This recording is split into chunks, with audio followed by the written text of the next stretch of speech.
Hello and welcome to today's webinar. Today we're going to create this lovely floor cushion that's designed to go into a child's bedroom. Now I spend quite a lot of time sat on the floor playing with my daughter or reading stories to her, and I thought it would be nice to create something a bit more comfortable that was really attractive to go in her room.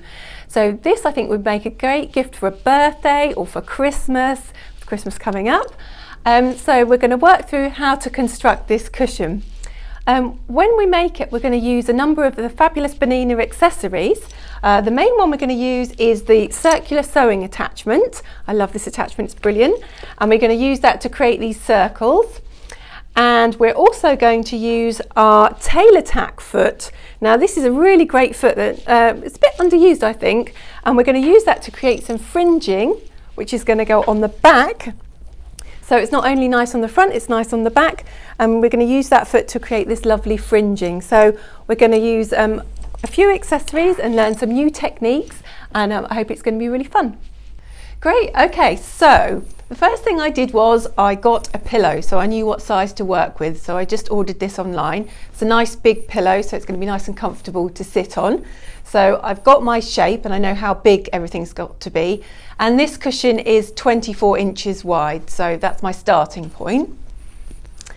Then what I did was I drew out a to scale plan of what I was going to do, just so I could work out all the proportions. I decided on a font that I was going to use, and this is for my daughter, so her initials are RB.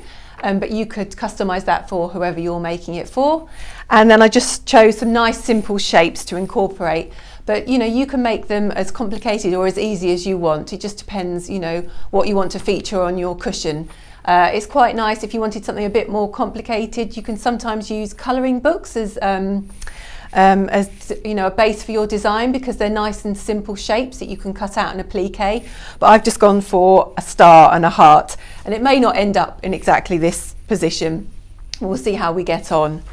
So once I designed my cushion and got it all my sizes worked out, the next thing I did was to sort out my fabric. So these are my fabrics that I've chosen.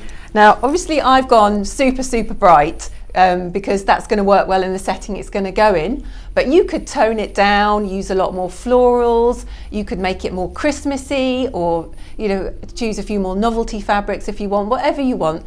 But I've just gone for something nice and bright, and I've chosen some patterned fabric for my initials. I really like this fabric because A, it's really cute, but also the colours within it I think work well with my outer colours that I've chosen. So the initials are going to be in this nice patterned fabric. So I cut out all my the parts I was going to applique, and I've just put some Bonder web on the back of them because I'm going to iron them down before I applique around them.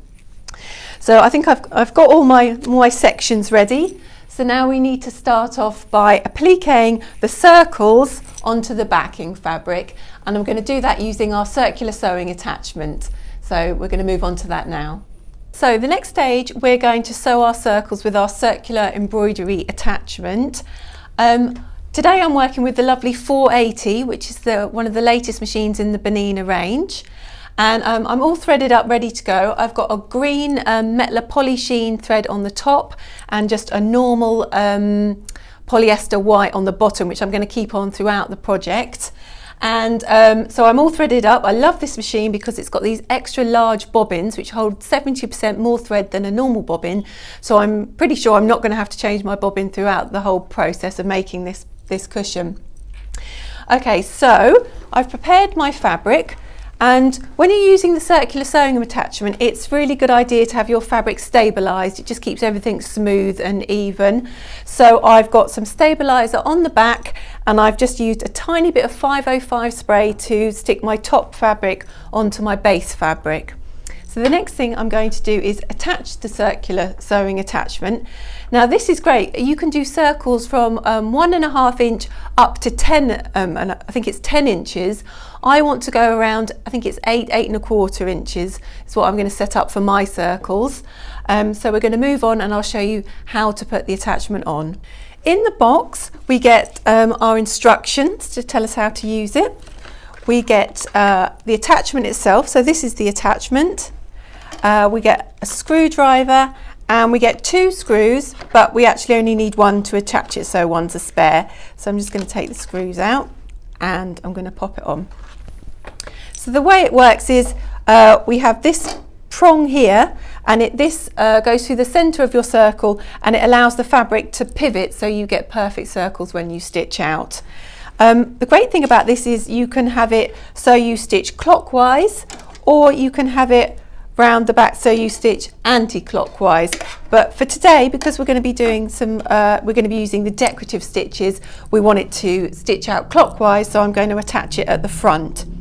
So it just fits into place here. There's a little hole here where you screw it into, and I just pop my screw in there, and with the little screwdriver I just attach that. So I'm just going to screw that into place.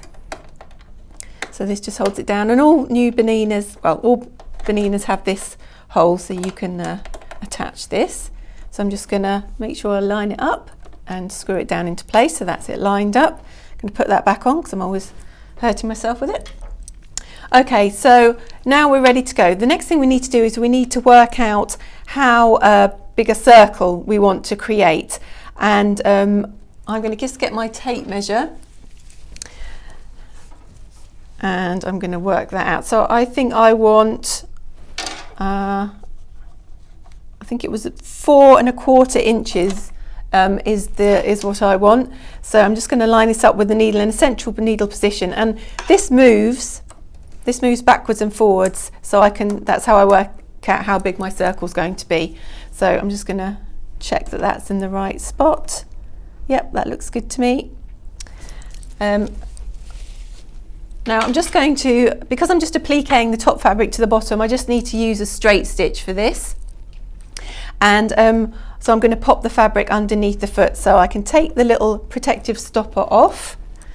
And as I say, I've marked the centre of my fabric, and that centre needs to go here, which is the pivot point. So I'm just going to slide this under and pop this down. So I can sort of feel where it's coming through, so that feels good. So I'm going to pop that pin so right the way through. And at this point I'm just going to give it a little spin because we want it to rotate. We don't want it to get stuck, so it's good just to make sure that it is going to spin. Then I can attach my little stopper so I don't hurt myself and it keeps everything into place. And then I'm ready to start sewing.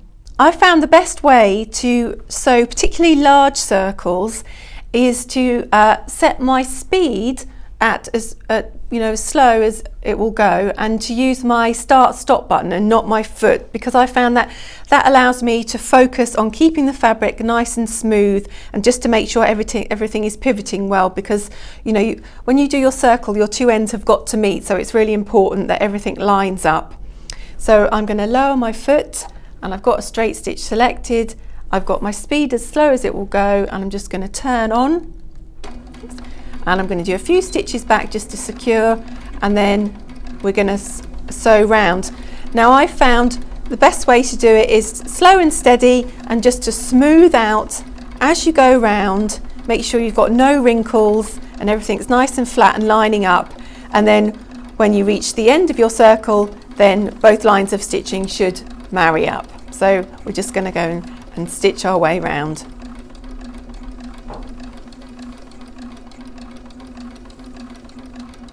Now if you're working on smaller circles, then you can go a bit faster, but for this large circle, which is 8.5 inches, I've found that this is just the best way. You just have to be patient, then everything will line up and it will be nice and neat.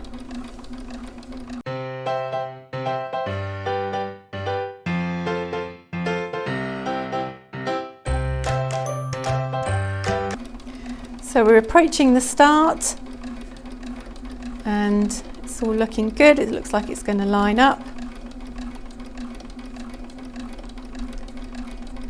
And there we go, we've lined up. So now we can go back a few stitches and then we can stop.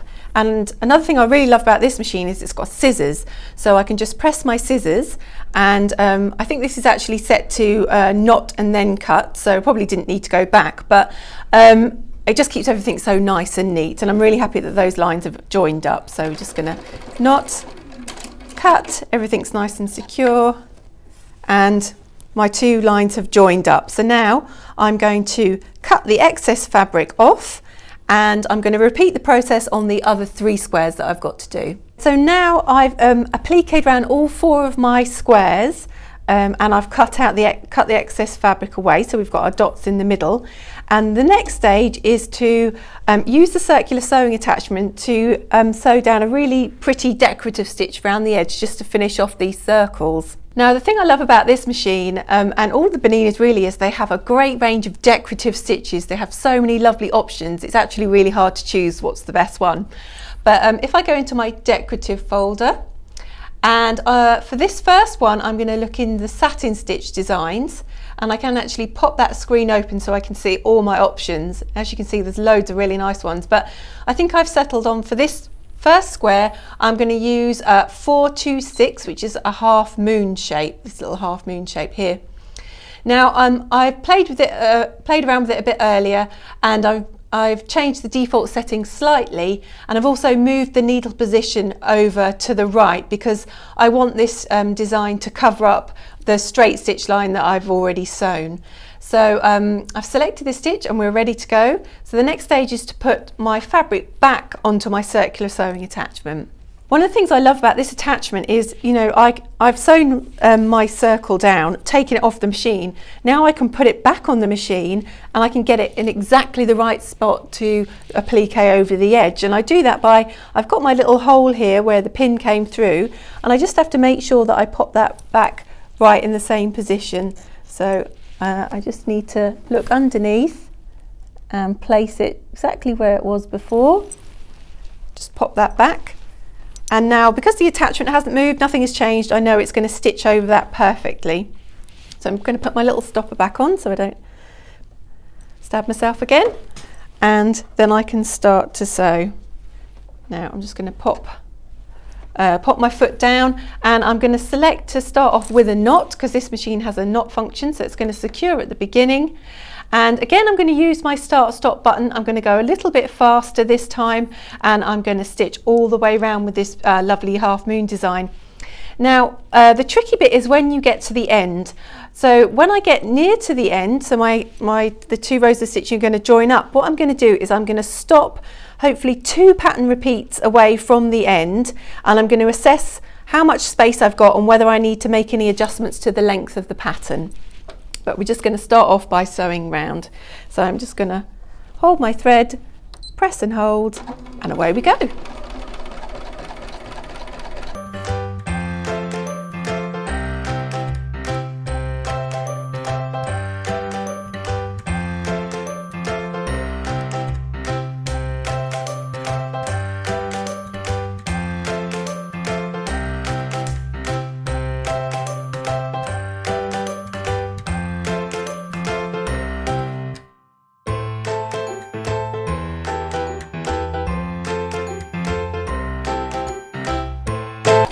Okay, so we're approaching the end.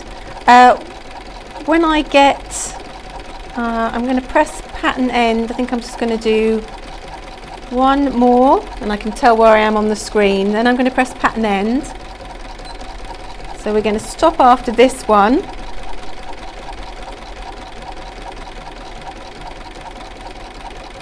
And we're just going to assess how many we think we're going to be able to fit in this gap.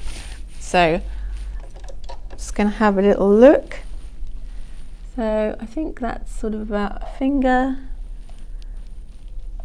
So I don't think I'm going to get 2 in. So what I'm going to do is I'm going to make them slightly smaller. So hopefully I will be able to get 2 in. I've moved on to my next square, and I'm going to go back in and select another pattern. For this one, I'm going to use, on the 480, it's stitch number 422, so I'm going to select that. I've changed my thread to a nice contrasting pink, and I've also changed my foot to foot 20C, so this is open-toed, so I can really see where my stitches are going.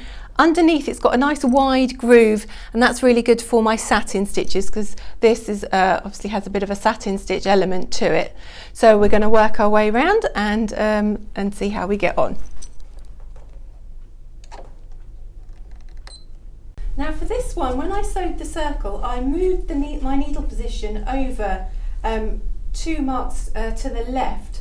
So hopefully when I come to do my triangles, I won't have such overlap because they can be slightly more to the right. So I hope that makes sense. And now we're going to go round with my little triangles all the way around. I've made them a little bit smaller and a bit denser so we get a nicer effect as we go around. So I've just made a few changes to the default setting.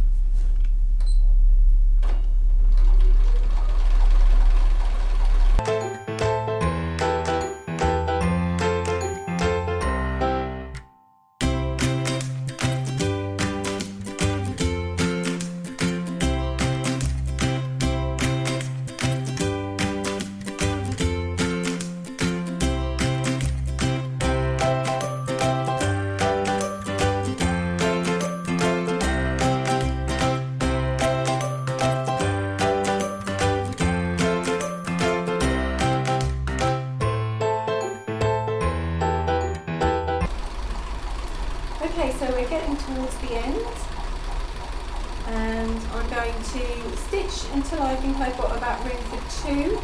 So I'm going to do one more after this.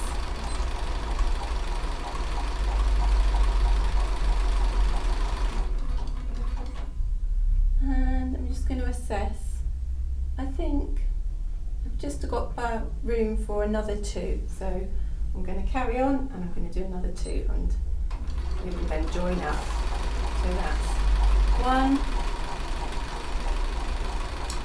And then I just want to do one more, so I'm going to press pattern end. And they've matched up beautifully, so I'm really pleased with that. So I can just use my scissors to knot and trim. And then there, I don't think you'll be able to see the join at all in that, so that's worked out really well. And I think using a slightly smaller design certainly helps if you're trying to join them up at the end. So that's that one done, and we're going to move on to the next one. For our last circle, I've chosen a little heart design, which I think is going to look really pretty going around the edge, and I've changed my thread to some contrasting green. I've reduced the density down a little bit, so it's a bit more dense. I didn't want it quite as open as the default setting. So away we go.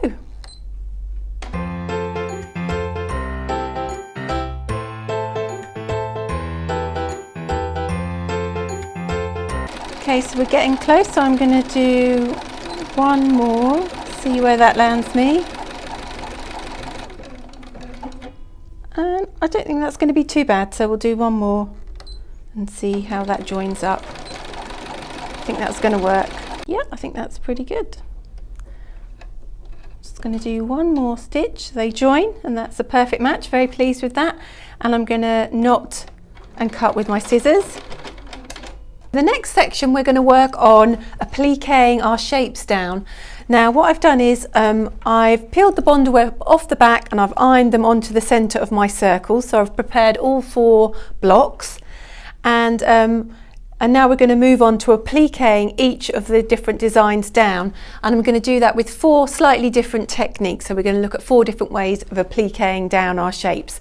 I really love applique. It's really fast and efficient, and it looks great. So I think it's gonna look really nice. So for the first one, for the star, what I'm going to do is I'm just going to do a running stitch all the way around the edge, just to hold that down. I'm going to use foot 20, and I'm going to use a straight stitch, but I'm just going to take that straight stitch down. I'm just going to make it a tiny bit shorter. We're going to go to 2.25, come out of that. And I'm going to use the edge of the foot as a guide. So because of that, I need to move my needle position. So I'm going to move my needle position over to 0.4. Then I'm going to start midway down one of the star's prongs, and I'm just going to lower my foot down. Now, when you're doing applique, your best friend is definitely your knee lift. The combination of knee lift and needle down helps you to be really, really precise, and it really gives you a great level of control because you can keep your hands on your work and you can just raise and lower using your knee lift as you need to turn and pivot. If you've got hovers on your machine, that's another great option, but for today on this model I'm going to use my knee lift, which I really love.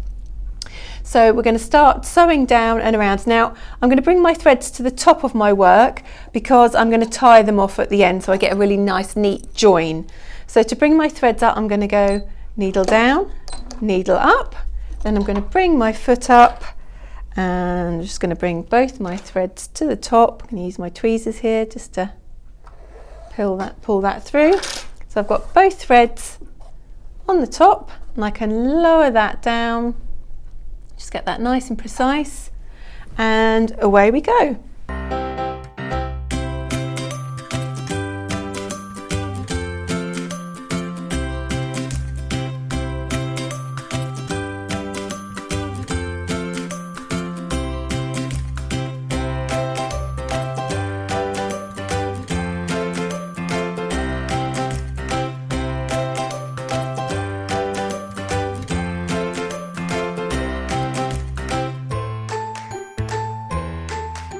We're just going to line up, that's it, one last stitch, and then what I'm going to do is I'm going to leave a slightly longer tail because I'm going to pull those threads to the back and just knot them off so I get a nice neat finish. So that's our first shape applique down, the star done, and I think it looks really smart, so we're going to move on to the next one. So now we're going to move on to doing our and I want to do this with a satin stitch all the way around the edge. So I'm going to set my satin stitch up first. So what I've done is I've just got a little sample to practice on, and I've chosen the same colours because then I can work out, you know, how dense the stitch needs to be, so I can not see any of the colours of the fabric coming through. So to set up my satin stitch, I'm going to select a zigzag, and I'm going to alter the width and the length. So in terms of width, I would like it to be, I'm going to go for 3 mil width, and in terms of length, now what I'm going to do is I'm going to start off at 0.3. I'm going to see how that looks, and then if I have to take it down to 0.25 I will, but I just want to do a little test to see. Now also what I'm going to do is I'm going to move my needle position, so I'm going to move it right over because again I want to use the edge of the foot as a guide. So using my wonderful knee lift, I'm just going to stitch down and just see how that looks. Now it looks fine, but I think it could be a bit closer together. It's a little bit gappy for what I want. So again I'm going to go and I'm just going to take my stitch length down to 0.25 now, and I'm going to see how that looks. I don't want it too dense, but I don't want it too gappy either, so I'm just going to do a little sample. And yeah, that looks better. It's much closer than the earlier attempt, so I think that's going to work well. So we're going to start off using that. So now we're going to start sewing around our letter R. I'm just going to select to do a knot to start, just to secure my ends, and then we'll just work our way down.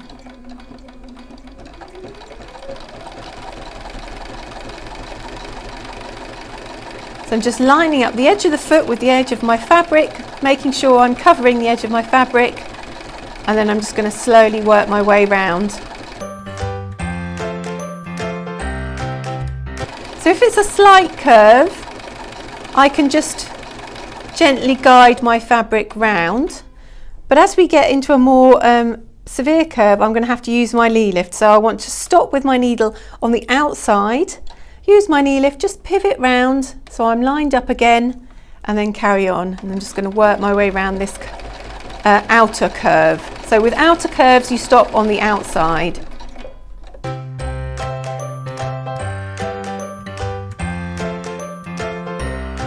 Right, so we're coming up to a slightly trickier section. So what I'm going to do is I'm going to stitch down and I'm going to stitch into my fabric for 3 mil, so then I can pivot and come back down. So I'm going to go a little bit further in, stop on the outside, I'm going to twist, and then I'm going to come down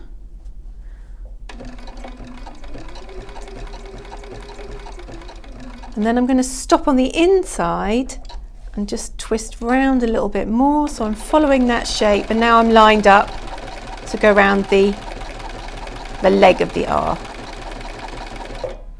And now I'm back to stopping on the outside and pivoting round.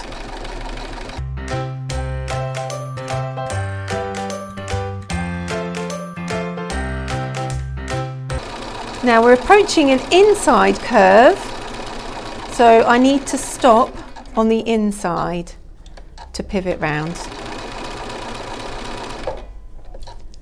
So I get a nice, don't get any gapping.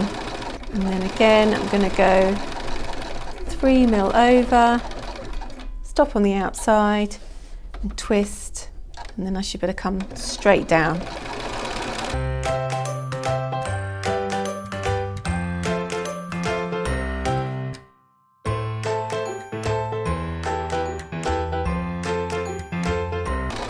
And I'm going to overlap just ever so slightly and then use my scissors with the knot program just to tie off.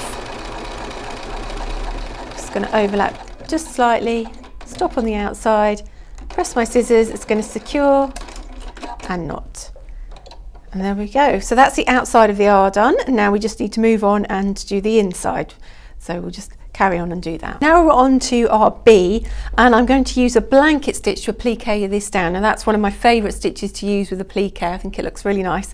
So I'm going to go into my quilting. I was in my decorative, but now I'm going to go into my quilting stitches, and there's such a lovely range. There's so many different options that I could have chosen, but I'm going to go for 1309, which is a standard blanket stitch.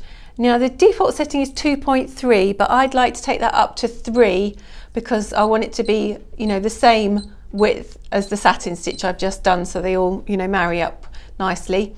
So I'm just going to take that up to 3, and I can come out of that. And again, I want to use the edge of the foot as a guide, so I'm going to move my needle position as far over as I can, and I'm going to applique down. Now I'm going to bring my threads to the top again, and then I can tie off. So I'm just going to line up. So again, I'm going to go needle down, needle up, and then just pull my threads to the top. Grab that with my tweezers. And I'm starting on a nice long straight bit, so it's easier to join when I get all the way round. And I'm just going to use my knee lift like I did before. So away we go.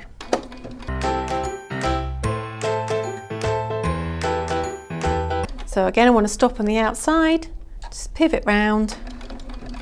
Now I think I can do about 3 blanket stitches, and then I have to stop and move. I think that for this shape that seems to work well. So if I do 3, they stay in line, but then I have to pivot.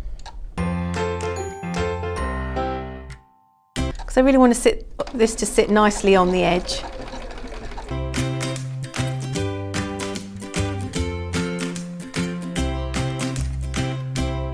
Now we're getting to a little corner here, so I'm going to do 1 more, and then I can do 1 more.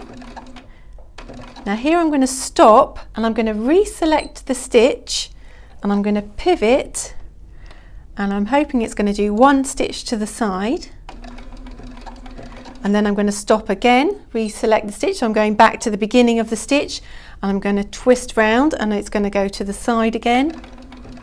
And now it's going to carry on going forwards, and that way I get a nice neat corner.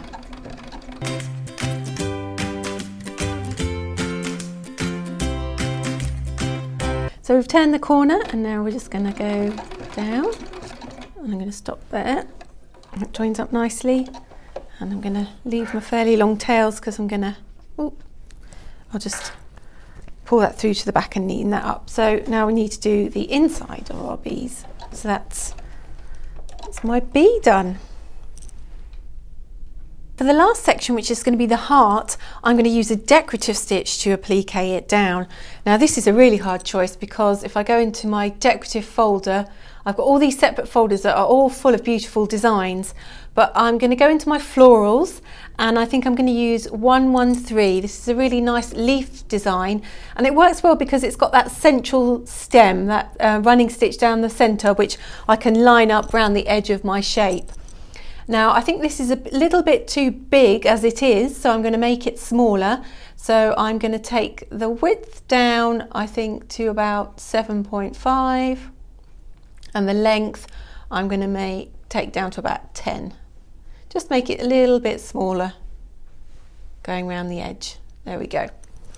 So what I'm going to do is I'm going to line up because I've got this central line that's going to follow the edge of my shape, I'm just going to keep the needle in the centre. So we can just lower our needle, so now I'm starting off in the right place. Bring my foot down.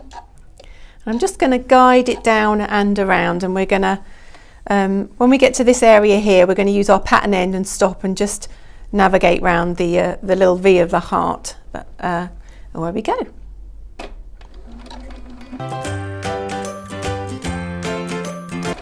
So I like the way one leaf is going into my heart and one leaf is going into the blue. I think that looks really sweet.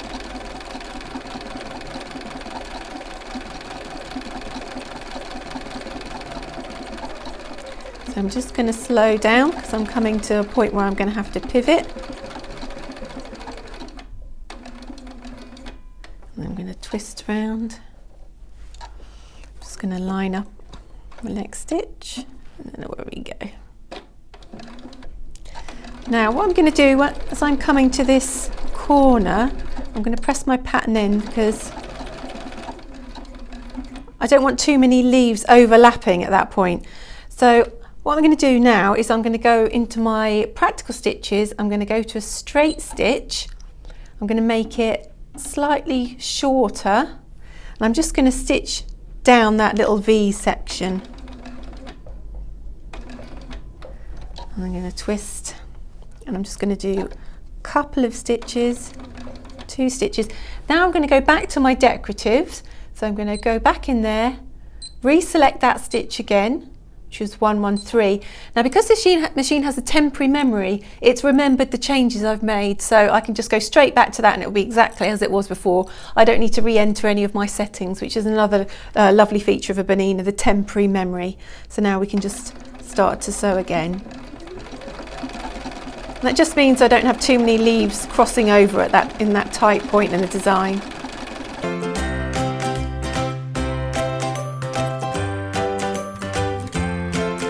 I'm just going to fit one last one. Oh, I think I can just get one more in.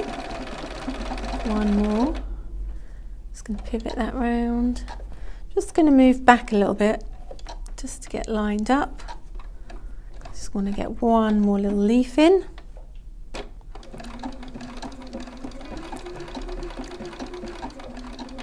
Stop, and then I'm going to use my scissors. There we go, and we've gone all the way around our heart. I think it looks really pretty. We've pretty much finished the front. Now we're going to look at the back. Now I always think it's nice to do something special on the back as well. You don't want it just plain, that would be boring. So what I've decided to do for the back of this cushion is I'm going to do an envelope back on it, so it's going to overlap, but I just wanted to add a bit of interest and a bit of detail on the back. So what I've done is this is one of the sections of the back, and as you can see I've just joined 2 pieces together, so we've got 2 colours there, and I've folded over a 1-inch seam, and I just finished my edges off on the overlocker, so I used my L460 overlocker to finish the edges off. And what I'm going to do is I'm going to create some fringing that's going to run all the way down the edge. And I'm going to do that with one of my favourite feet, which is foot 7, which is the Tailor-tack foot. Now, so this foot was designed for tailor tacks when you're marking out your patterns, but you can also use it to create fringing. It's a really nice effect. So I'm going to pop that on, and I just need to set it up. So I've got a zigzag stitch selected, and I want to make it 5mm wide, so it's pretty much as wide as it'll go. Now I want to create large loops, so I don't want much tension on my thread, so I'm going to go into tension and I'm going to take that right down to 1 and come out of that. And in terms of stitch length, again I want that to be about 1 because I want my fringing to be nice and close together, so I'm going to take that to 1. So I think that's us all set up. Now what I need to do is I'm going to stitch onto my blue fabric, but then I'm going to go over the bar of the Tailor-tack foot, and that's what gives it the length, and I need to go into something, I need to sew into something. So I'm going to use some stabiliser, and I use the guide, the fin on the foot as the guide that I placed between the 2. So I'm just going to pop this down,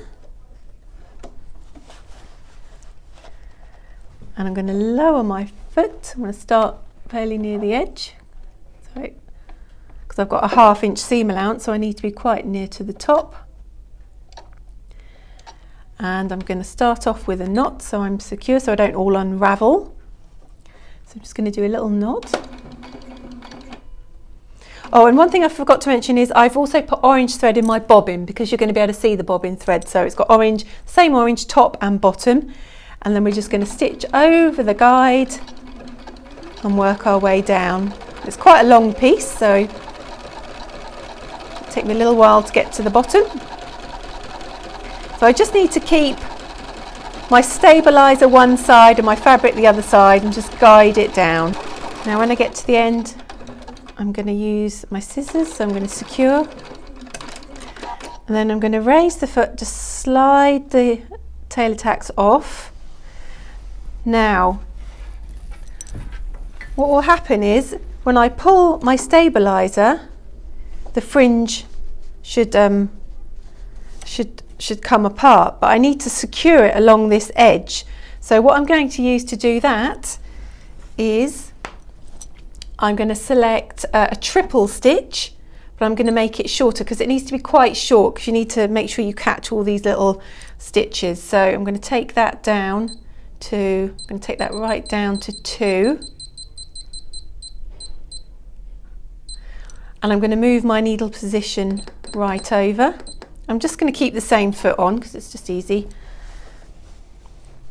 And I'm going to use the guide. So the guide in the Tailor-tack foot, I could use an edge stitch foot, but I'm just going to keep this on for ease. I'm just going to line the guide up with the edge and just stitch down, securing all those, the fringing in place. Just do a little knot.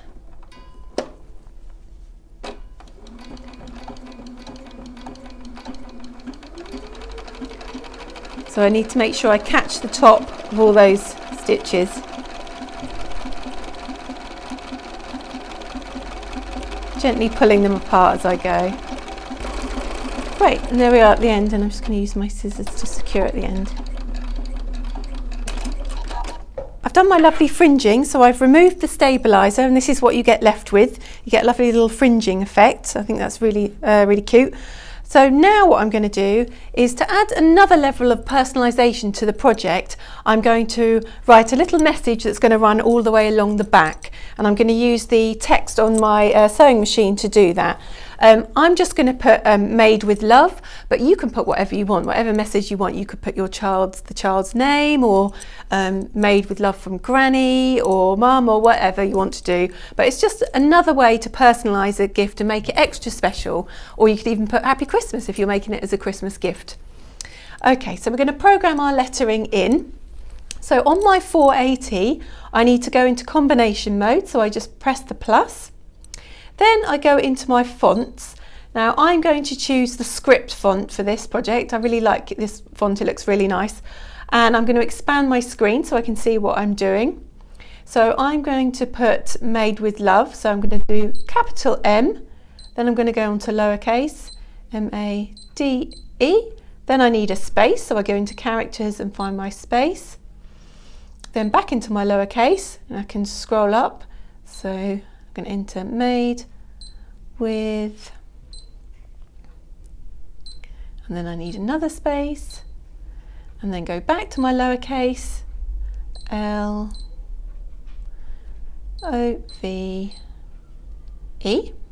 Then I want to finish it off with, I'm going to put a little heart there. So I'm going to go back into decorative, and actually, so I need to go back again because I need to go into satin and find that heart that I was using earlier. Where's it gone? There it is. Made with love. Now I can minimize my screen now, and I've got all my text entered there, and I want it to keep on repeating as I go down. So I'm not going to put pattern repeats in, I'm just going to let it go, let it flow through. So I think we're going to jump to the beginning, so we're all ready. And I've put foot 20 on so I can help line up, because I want it to line up just with the edge, not right on the edge, but just by the edge so it looks pretty. So I'm just going to get my fabric in a good position so it's the right way up. And I think what I'm going to do is I'm going to run the edge of the foot with the edge of the blue so it sits just above this line. I don't want it too close. And I've got a 1/2 inch seam allowance, so I just need to be approximately 1/2 inch in so I don't chop off the start of my Made with Love. And then I'm just going to stitch my text all the way down just to add to that really nice little homemade element to it. Now what I am going to do, I'm just going to stop there because I've forgotten to put my stabiliser underneath, so I'm just going to lift that up so I can still add that now, just so it gives it, makes it a bit more rigid. That's it, and away we go.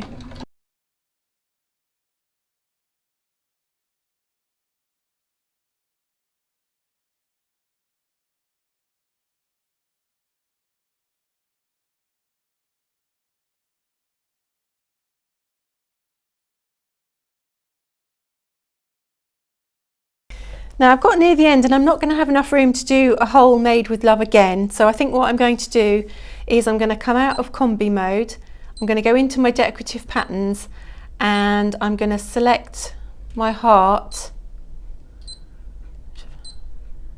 and I'm just going to do, I think I'll probably get 2 or 3 repeats of that in, we'll just see how we go.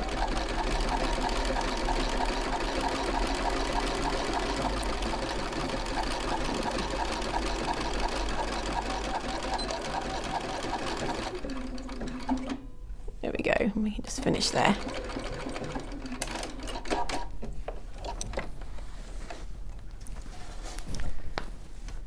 So there we go, I think that's going to take the stabiliser off, and I think that's going to look really pretty. So what I'm going to do now is, now I've completed all the elements of the cushion, I'm going to join the front together and join the back together and make the cushion up, and then we'll see how it all turned out. Great, so I've sewn all my front section together, and I've sewn the back section together, and I've created the envelope pillow, and it's all done. I'm really, really pleased with it. I think my daughter Ruby's going to love it. It's going to look great in her room. And I've really enjoyed using all the different applique techniques and using the circular sewing attachment. I think they give you great results. They're really good accessories just to add to your machine. So we are all done, and that's the end of the webinar for today. Thank you for watching.